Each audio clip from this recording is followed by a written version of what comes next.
खुश नसीब कितने, प्रभु का मिला सहारा। हम खुश नसीब कितने, प्रभु का मिला सहारा। हम हो गए उसी के, हम हो गए उसी के, वो हो गया हमारा हमारा। हम खुश नसीब कितने, प्रभु का मिला सहारा। हम हो गए उसी के, हम हो गए उसी के, वो हो गया हमारा हमारा। हम खुश नसीब कितने, प्रभु का मिला सहारा।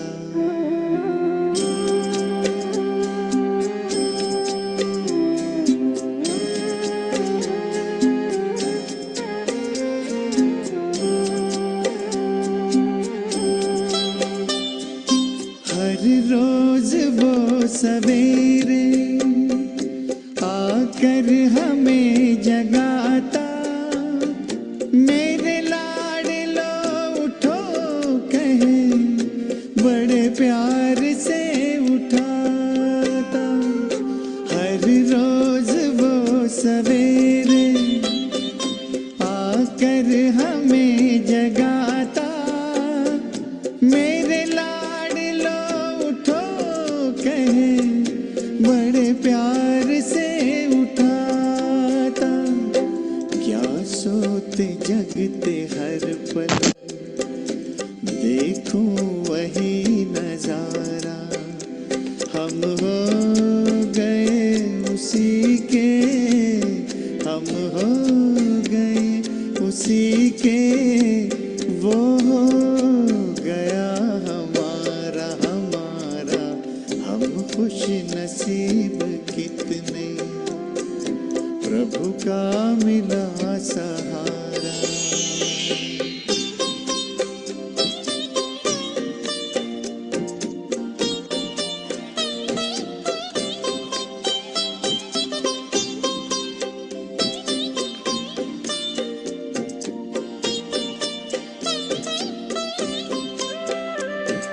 सद्ज्ञान के लुटाए हम पर वो हीरे मोती, मेरी ही एक की क्या जग की जगाए ज्योति।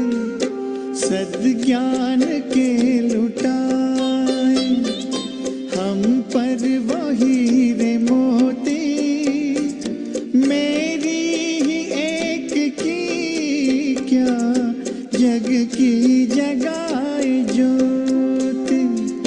हमें हर कदम पे देता शिक्षाओं का इशारा।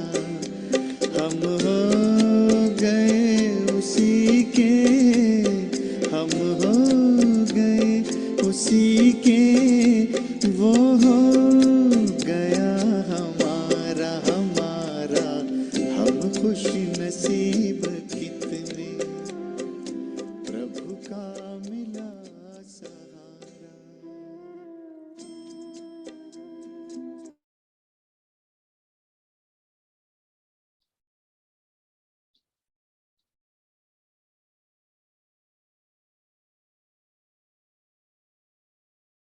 ओम शांति शांति, ओम शांति शांति। अंतर मन में ज्योति जगा लो, होगा दूर अंधेरा।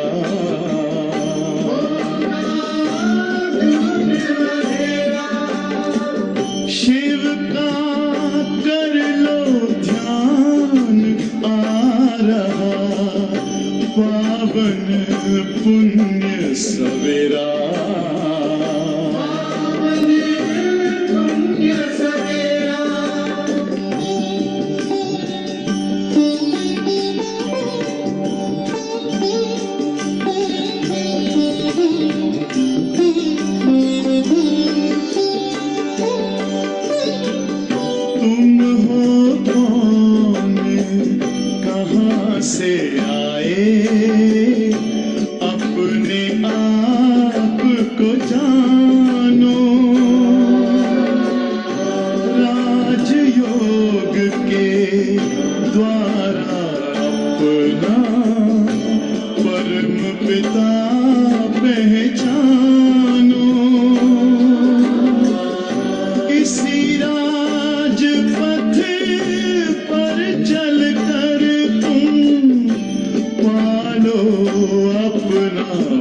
बसेरा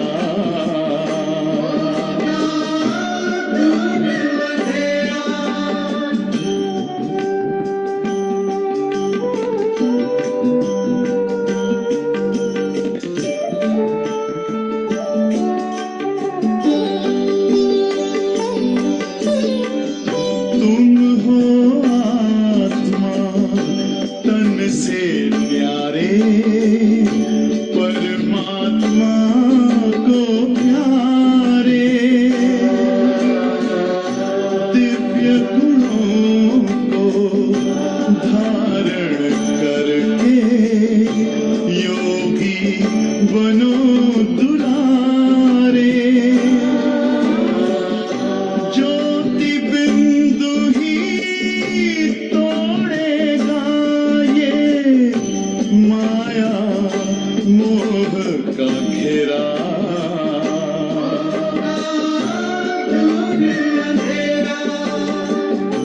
अंतर मन में ज्योति जगा लो होगा दूर अंधेरा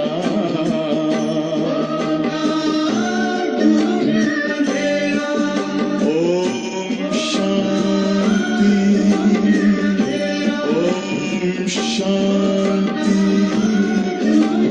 ओम शांति।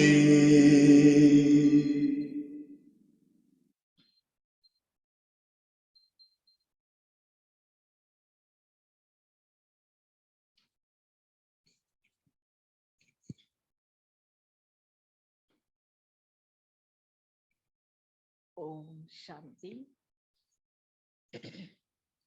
गुड मॉर्निंग सभी को। आज 15 सितंबर 2023 की वाणी है। परमात्मा के मधुर महावाक्य हम आज सुनते हैं। महावाक्य है, मीठे बच्चे तुम रुद्र ज्ञान यज्ञ में बैठे हो। रुद्र शुभ बाबा तुम्हें जो सुनाते हैं वह सुनकर दूसरों को भी सुनाना है।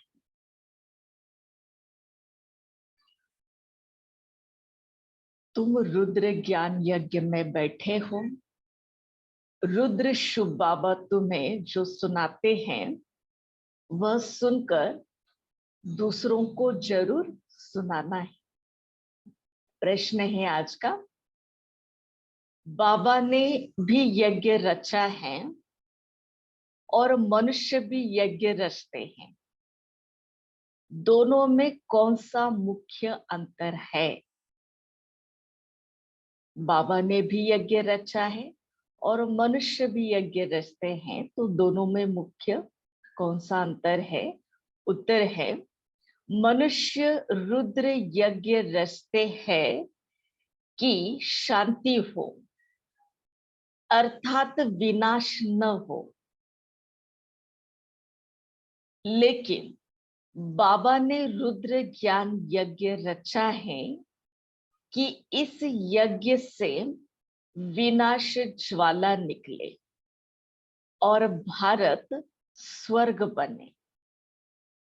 तो बाबा ने इस रुद्र ज्ञान यज्ञ से तुम नर से नारायण अर्थात मनुष्य से देवता बन जाते हो। उस यज्ञ से तो कोई भी प्राप्ति नहीं होती है। गीत है आज का, तुम्हारे बुलाने को जी चाहता है। तो यह कितना मीठा गीत है और कितना अर्थ सहित है। जो विशाल बुद्धि वाले होंगे वह अच्छी रीति समझ सकते हैं। बुद्धि भी नंबरवार है ना, उत्तम, मध्यम और कनिष्ठ। उत्तम बुद्धि वाले अर्थात इसका अर्थ अच्छी रीति समझ सकते हैं। तुम्हारे बुलाने को जी चाहता है, यह कौन याद करते हैं? बच्चे याद करते हैं। अच्छा, कौन से बच्चे? बच्चे तो ढेर हैं। जो ब्राह्मण बने हैं, जो देवता थे, जिन्होंने ही पूरे 84 जन्म लिए हैं, उन्होंने ही जास्ती बुलाया है परमात्मा को। वही शिव अथवा सोमनाथ के मंदिर की स्थापना करते हैं। सिद्ध होता है हम जो पूज्य देवी देवता थे, अभी पुजारी बने हैं। तो बरोबर हम पूज्य थे, फिर पुजारी बने, तो सोमनाथ शिव की पूजा करते हैं। पूज्य थे, अब पुजारी बन गए। तो जब पुजारी बने तो पहले किसकी पूजा की? सोमनाथ की स्थापना की, शिव लिंग की स्थापना करके पूजा की। तो रुद्र यज्ञ बहुत रचते हैं। रुद्र ज्ञान यज्ञ कभी नहीं रचते हैं। रुद्र यज्ञ नाम रखते हैं। अभी भी रुद्र यज्ञ रच रहे हैं। तुम बहुत अच्छा समझा सकते हो रुद्र कौन है। क्या रुद्र ने कभी ज्ञान यज्ञ रचा था? कैसे रचा? फिर क्या उसकी सिद्धि हुई? यह तो कोई भी जानते नहीं है। तुमको अभी ज्ञान का तीसरा नेत्र मिलता है। परमपिता परमात्मा के सिवाय ज्ञान का तीसरा नेत्र कोई दे नहीं सकता। ज्ञान सागर परमपिता परमात्मा को ही कहा जाता है। मनुष्यों को ज्ञान का सागर नहीं कह सकते हैं। अभी तुम बच्चे जानते हो, हमको दादे का वर्षा मिल रहा है, जिसको ही याद करते हैं कि बाबा आकर अविनाशी ज्ञान रत्नों का दान करो। फिर हम भी दान लेकर औरों को ये ज्ञान का दान करेंगे। तो बहुत सहज है ना, सिर्फ याद दिलाएंगे कि तुम्हारे दो पिता, एक शरीर का लौकिक और दूसरा आत्मा का बेहद का पारलौकिक पिता। भक्ति मार्ग में तो बहुत सारी पूजाएं आदि की। सतयुग त्रेता में लौकिक पिता ही होता है। वहां वर्षा भी तुम इस समय के पुरुषार्थ के अनुसार प्राप्त करते हो। तो तुम बच्चों का माथा, हाँ, तो बाबा कहते हैं कि तुम बच्चों का माथा फिरना चाहिए। ऐसी ऐसी जगह जाकर पूछना चाहिए कि रुद्र यज्ञ किसने रचा था। क्या रुद्र ज्ञान यज्ञ है या रुद्र यज्ञ है? असल नाम है रुद्र ज्ञान यज्ञ। रुद्र तो है निराकार, वह कैसे यज्ञ रचेगा? जरूर शरीर धारण करना पड़े। दक्ष प्रजापिता का यज्ञ भी मनाते हैं ना, दिखाते हैं। दक्ष प्रजापिता यज्ञ में अश्व को स्वाहा करते हैं, घोड़े को टुकड़े टुकड़े करके जलाते हैं। तो उनको दक्ष प्रजापिता कहते हैं। यह भी तुम अभी जानते हो। वहां लिखना चाहिए यह कौन सा यज्ञ है। बड़ा भक्के से यज्ञ करते हैं, बहुत पैसे भी इकट्ठे करते हैं यज्ञ करने के लिए। बड़े बड़े आदमी भी दान करते हैं। कोई 100 निकालते हैं, कोई 500 निकालते हैं। इस रुद्र ज्ञान यज्ञ में तो तुम सारे स्वाहा होते हो। इसमें तो उसमें तो उस यज्ञ में तो थोड़ा थोड़ा पैसा निकाल इकट्ठा करते हैं, फिर ब्राह्मणों को दक्षिणा आदि भी देते हैं। तो यहाँ तो तुमको स्वाहा होना पड़ता है, माना समर्पण करना पड़ता है। हम समर्पित होकर सेवा करते हैं, तो वहां स्वाहा होने की बात नहीं है। यहाँ बच्चे कहते हैं बाबा तन मन धन सहित में आता हूं, वहां ऐसे नहीं कहेंगे। आहुति में कभी ऐसे नहीं डालेंगे। आरती आदि होगी, चंदा चीरा होगा, बड़ों बड़ों से लेते हैं। तुम बच्चे अभी जानते हो, इस रुद्र ज्ञान यज्ञ से ही विनाश ज्वाला प्रज्वलित हुई है। वह यज्ञ रचते हैं शांति के लिए, विनाश के लिए नहीं। वह शांति का बड़ा आवाज करते हैं। शांति तो सारे दुनिया में चाहिए ना।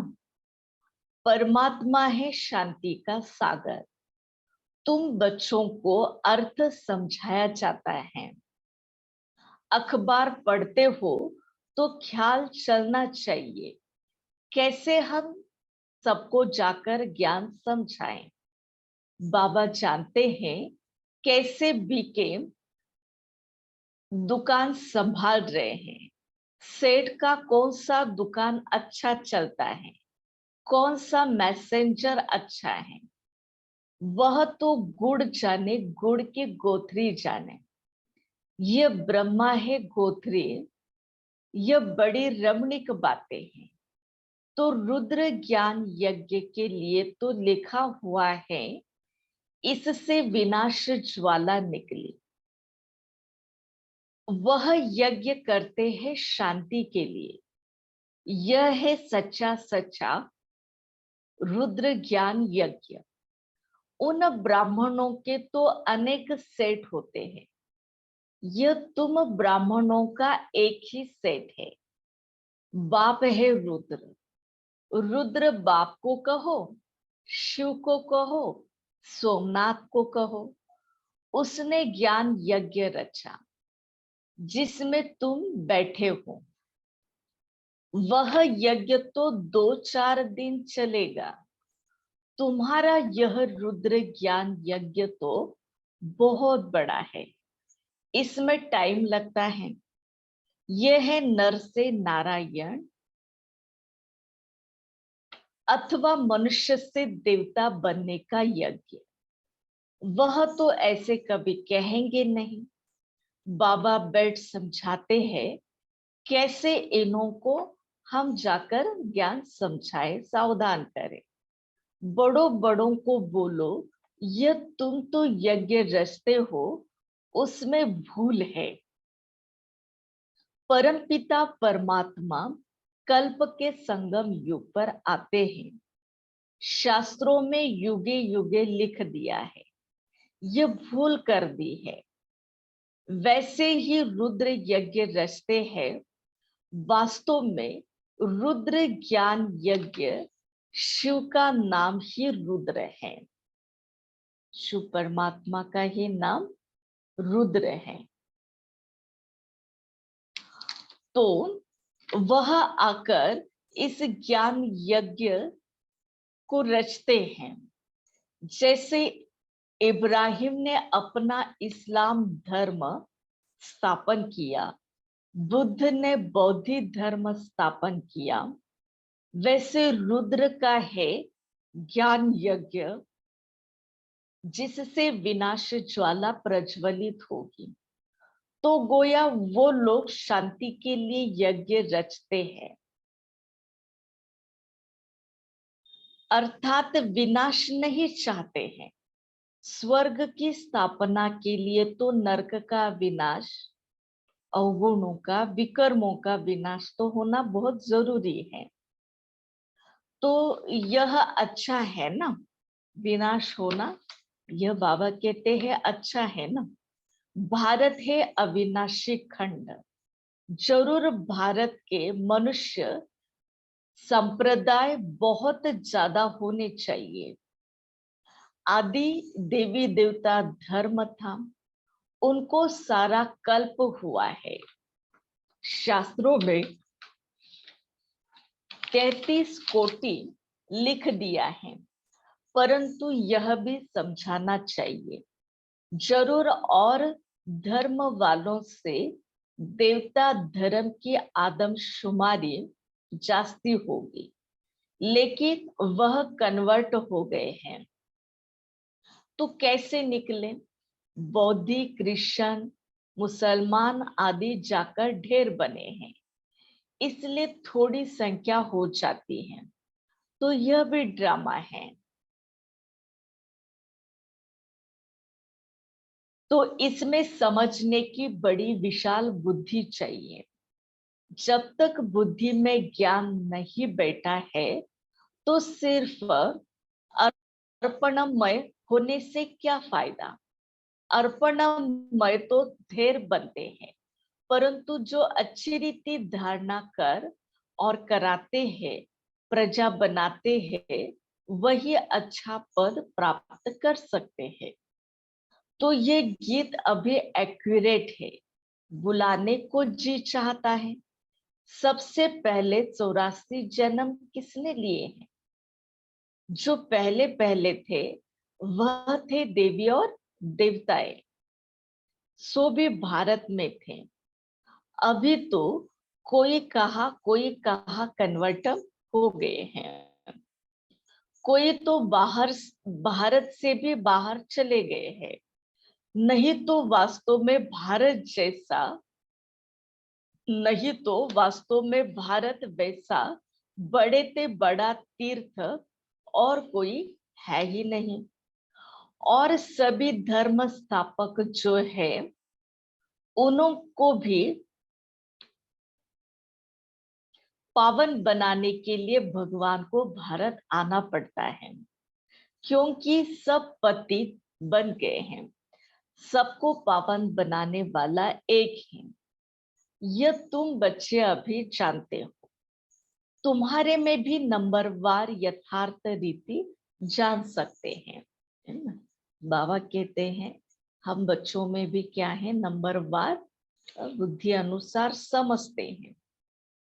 तो तुम कहेंगे हम इस रुद्र ज्ञान यज्ञ में बैठे हैं, ऐसा कोई यज्ञ होता है क्या? इसमें इतना समय बैठे हो, क्या बैठकर करते हो? रुद्र तो ज्ञान सुनाते हैं, वह सुनाते ही रहते हैं। जहां तक रुद्र बाबा इस शरीर में है, ज्ञान सुनाते ही रहेंगे। प्रजापिता ब्रह्मा भी तो जरूर यहाँ ही होगा ना। तो ब्रह्मा का दिन और ब्रह्मा की रात गाई हुई है। सूक्ष्म वतनवासी ब्रह्मा का थोड़े ही दिन और रात बताएंगे। वह तो सूक्ष्म वतनवासी देवता है। दिन और रात का प्रश्न तो यहाँ है। ब्रह्मा की रात माना पति, फिर वही पावन बन जाते हैं तो दिन होता है। ब्रह्मा को भी पावन बनाने वाला वह एक सतगुरु है। सत बाबा, सत टीचर, सतगुरु तीनों इकट्ठे हैं। पहले जरूर बाबा के बच्चे होंगे, फिर पद टीचर से पाएंगे। नंबरवार है ना, तो यह भी बुद्धि में रहे तो भी खुशी का पारा चढ़ा रहेगा। तो तुम पहले बेहद के बाप के थे, यहाँ आए हो पाठ बचाने। भक्ति मार्ग में बेहद के बाप को याद करते आए हो। सेंसिबल ही समझ सकेंगे वास्तव में सेंसिबल तुम ब्राह्मण बच्चे हो। तुम्हारे में भी जो अक्लमंद है उसमें भी नंबर वार है। दुनिया के अक्लमंद भी नंबरवार है ना। यहाँ भी जो सेंसिबल बनते जाएंगे वह जरूर अच्छा नंबर पाएंगे। हर एक अपने दिल से पूछो, हम कहाँ तक सेंसिबल बने हैं। जैसे बाबा मुरली चलाते हैं वैसे वहां भी तुम्हारी मुरली चल सकती है। तुम उन्हें समझाओ कि रुद्र ज्ञान यज्ञ और रुद्र ज्ञान यज्ञ और रुद्र यज्ञ में दिन रात का फर्क है। रुद्र ज्ञान यज्ञ रचा तो उससे विनाश ज्वाला निकली है, भारत स्वर्ग बना। और यह फिर यज्ञ रचते हैं कि विनाश ही न हो, अर्थात स्वर्ग ही स्थापन न हो। यह तो उल्टी बात हो गई ना। बाबा तो कहते हैं मैं इन सब का उद्धार करने आता हूँ। सृष्टि के सभी मनुष्यों का उद्धार करने बाबा इस धरा पर आते हैं। रुद्र ज्ञान यज्ञ की रचना रचते हैं। तो तुम प्रतिज्ञा करते हो, बाबा हम आपसे सुनकर फिर औरों को भी जाकर ये ज्ञान सागर का ज्ञान सबको सुनाएंगे, समझाएंगे। अच्छा, औरों को भी सुनाओ, पहले यहाँ तो रिपीट करो, घड़ी घड़ी रिपीट करो, तो फिर वहां समझा सकेंगे। बाहर जाकर तुम औरों को समझा सकेंगे। फर्स्ट क्लास पॉइंट है। इस यज्ञ में तो देखो, उस दुनिया में यज्ञ रचते हैं उसमें तो तिल जौ आदि डालते हैं। यज्ञ में तो सारी पुरानी दुनिया की सामग्री स्वाहा होती है। परंतु यह सब बातें कोई की बुद्धि में अच्छी रीति धारणा नहीं होती है। बाबा को याद नहीं करते हैं तो बुद्धि को ताला जैसे कि उनका खुलता ही नहीं है। बाबा कहते हैं हम भी क्या करें, इस समय सबकी बुद्धि पतित हो गई है, उनको मैं पावन बनाता हूँ। जो मेरे को याद नहीं करते उनमें धारणा भी नहीं हो सकती, और बुद्धि का ताला भी भाई कैसे खुले, याद से ही तो खुलेगा ना। मोस्ट बिलीवेड बाप है, उनकी बड़ी महिमा करते हैं। शिव बाबा की कितनी महिमा करते हैं। शिव की पूजा होती है, महिमा होती है, तो जरूर वह आता होगा ना। बिगर ऑर्गन्स आकर क्या करेंगे। तो अब ब्रह्मा का तन में आधार लेता हूं। तो तुम बच्चे बाप दादा के सामने अब बैठे हुए हो। देह अभिमान होने के कारण इतना लव बाबा के लिए रिगार्ड नहीं रहता है। डायरेक्शन पर मुश्किल चलते हैं तो अहंकार में आ जाते हैं। इसलिए बाबा कहते हैं मैं निरअहंकारी हूँ। तुमको इतना अहंकार क्यों आता है ना। परमात्मा इतनी पति दुनिया को पावन बनाते हैं तो फिर भी निरअहंकारी है। तो बाबा कहते हैं कि मुझ में अहंकार नहीं है, तुम्हारे में अहंकार इतना क्यों आता है भाई, अहंकार में क्यों आते हो। बाबा कहते हैं मैं तो निरअहंकारी हूँ, और तुमको इतना अहंकार क्यों आता है। बस समझते हैं कि मैं ही होशियार हूँ। इतना देह अभिमान मनुष्यों में, बच्चों में आ जाता है। अब कोई का पति मर जाता है तो उसकी देह तो खत्म हो गई, बाकी आत्मा निकल गई।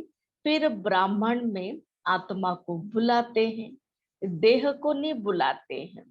भावना रखते हैं तो भावना का भाड़ा मिल जाता है। पति को याद करते रहे तो पति का साक्षात्कार हो जाता है।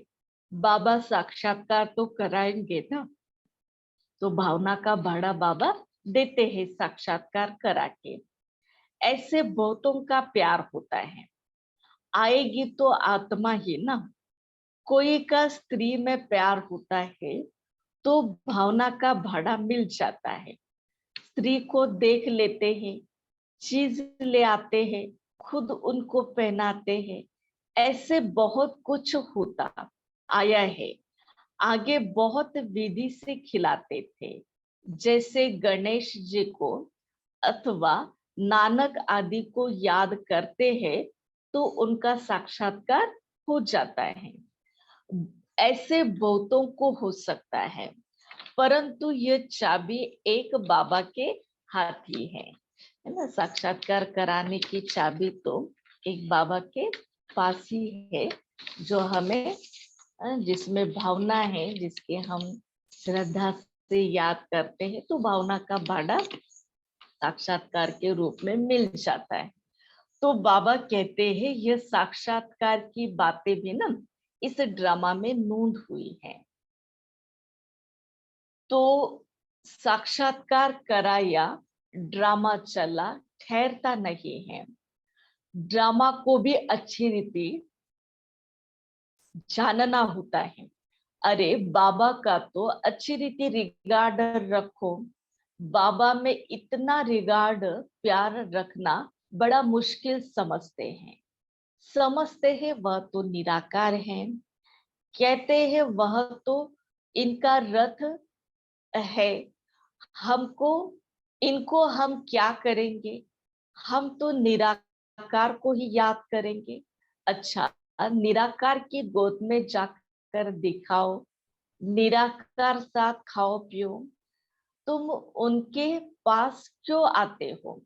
कहते हैं नहीं बाबा, आप इसमें हो, आपको ही इसमें विराजमान समझ चलते हैं।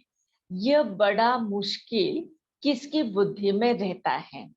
ऐसे बहुत है जो गपोड़े लगाते हैं। हमारा बाबा में बहुत प्यार है, हम इतने इतने घंटे बाबा को याद करते हैं। बाबा कहते हैं मैं भी पूरा याद नहीं करता हूँ, मैं तो एक ही सिखिलदा बच्चा हूँ, फिर भी मैं पुरुषार्थ करता हूँ ना। ब्रह्मा बाबा अपनी बात सुनाते हैं कि भाई मैं भी भूल जाता हूँ, तो तुम बच्चों को भी कितनी याद करनी चाहिए। तुम कितना सारा दुनिया की बातों में उलझते हो और बाबा की याद को भूल जाते हो। तो इसलिए हमें कोई भी गपोड़ा बहाना नहीं बनाना है, बल्कि हमें श्वासोश्वास परमात्मा की याद में रहकर हर कार्य करना है, सेवा करनी है। ठीक है।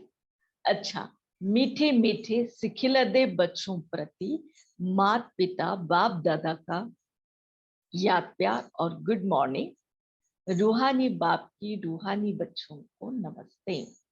हम रूहानी बच्चों की रूहानी माता पिता बाप दादा को याद प्यार, गुड मॉर्निंग और नमस्ते। नमस्ते। तो चलिए, आज पूरा दिन धारण करने के लिए मुख्य सार है। पहला पॉइंट, अर्पण होने के साथ साथ अपनी बुद्धि को भी विशाल बनाना है। उच्च पद के लिए अच्छी रीति धारणा करनी और करानी है। पॉइंट दूसरा, बाबा समान निरअहंकारी बनना है। अहंकार छोड़ बाबा से अति लव रिगार्ड रखना है। देह अभिमान में नहीं आना है। आज का शुभ वरदान है, मालिक बन कर्म इंद्रियों से कर्म कराने वाली कर्म योगी बंधन मुक्त भव। कर्म योगी बंधन मुक्त भव। मालिक बन कर्म इंद्रियों से कर्म करने वाले कर्म योगी कर्म बंधन मुक्त भव।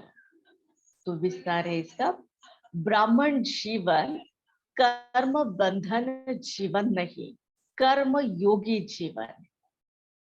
अभी जो संगम युग में हमारा ईश्वरीय जन्म हुआ है, तो अब ये ईश्वरीय जन्म कर्म बंधन वाला नहीं, बल्कि क्या है, कर्म योगी वाला जीवन है। तो कर्म इंद्रियों के मालिक बन जो चाहो, जैसे चाहो, जितना समय कर्म करने चाहो, वैसे कर्म इंद्रियों से कर्म करते चलो। ब्राह्मण सो फरिश्ता बन जाएंगे, कर्म बंधन समाप्त हो जाएंगे। ये देह सेवा के अर्थ मिली हुई है। कर्म बंधन के हिसाब किताब को, कर्म बंधन के हिसाब किताब की जीवन अब समाप्त हो गई। पुरानी देह और देह की दुनिया का संबंध समाप्त हुआ। इसलिए इस जीवन को मर जीवन या जन्म कहते हैं। तो इस जन्म का, इस जीवन का हमें क्या करना है, बहुत बहुत लाभ लेना है। चलो, आज का स्लोगन है, दिलाराम के साथ का अनुभव करना है। दिलाराम के साथ का अनुभव करना है तो साक्षीपन की स्थिति में रहो। बस बाबा की याद में रहते हर कर्म हमें श्रेष्ठ करते रहना है। बाकी जो उलझन है, बाकी की और सारी नेगेटिव चीजें हैं, उनको क्या करना है, पूरा ही इग्नोर कर देना है और अपने पुरुषार्थ में लग जाना है। तब परमात्मा दिलाराम के साथ का हम पल पल अनुभव कर सकेंगे। ठीक है। ओम शांति शांति शांति। 3 मिनट प्यारे परमात्मा को हम याद करते हैं।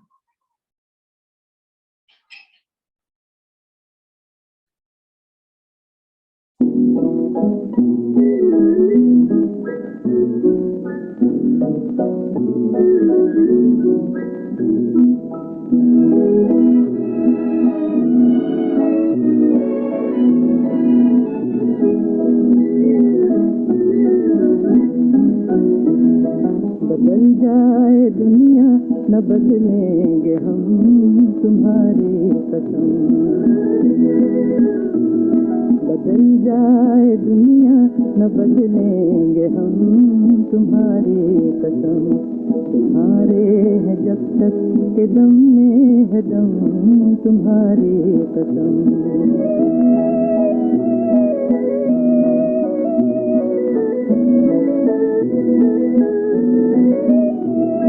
कहो नाम उल्फत का बदनाम क्यों है, हमारी वफाओं पे इल्जाम क्यों है।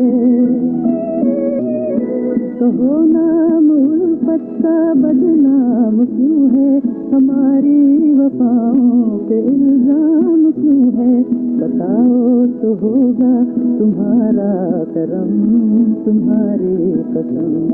बदल जाए दुनिया न बदलेंगे हम, तुम्हारी कसम।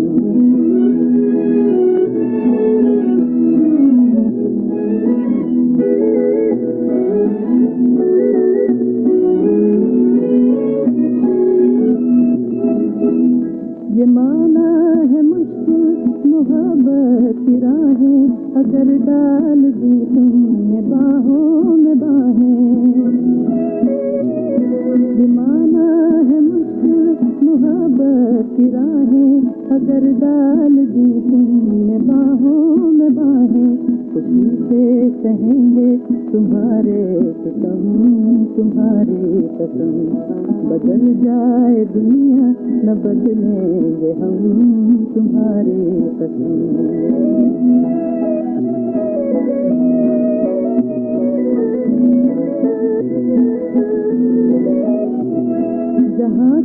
जहाँ के नजारे रहेंगे, तुम्हारे रहे हैं, तुम्हारे रहेंगे। जहाँ के नजारे रहेंगे, तुम्हारे रहे हैं, तुम्हारे अपने कदम तुम्हारी कसम, बदल जाए दुनिया न बदलेंगे हम तुम्हारी कसम।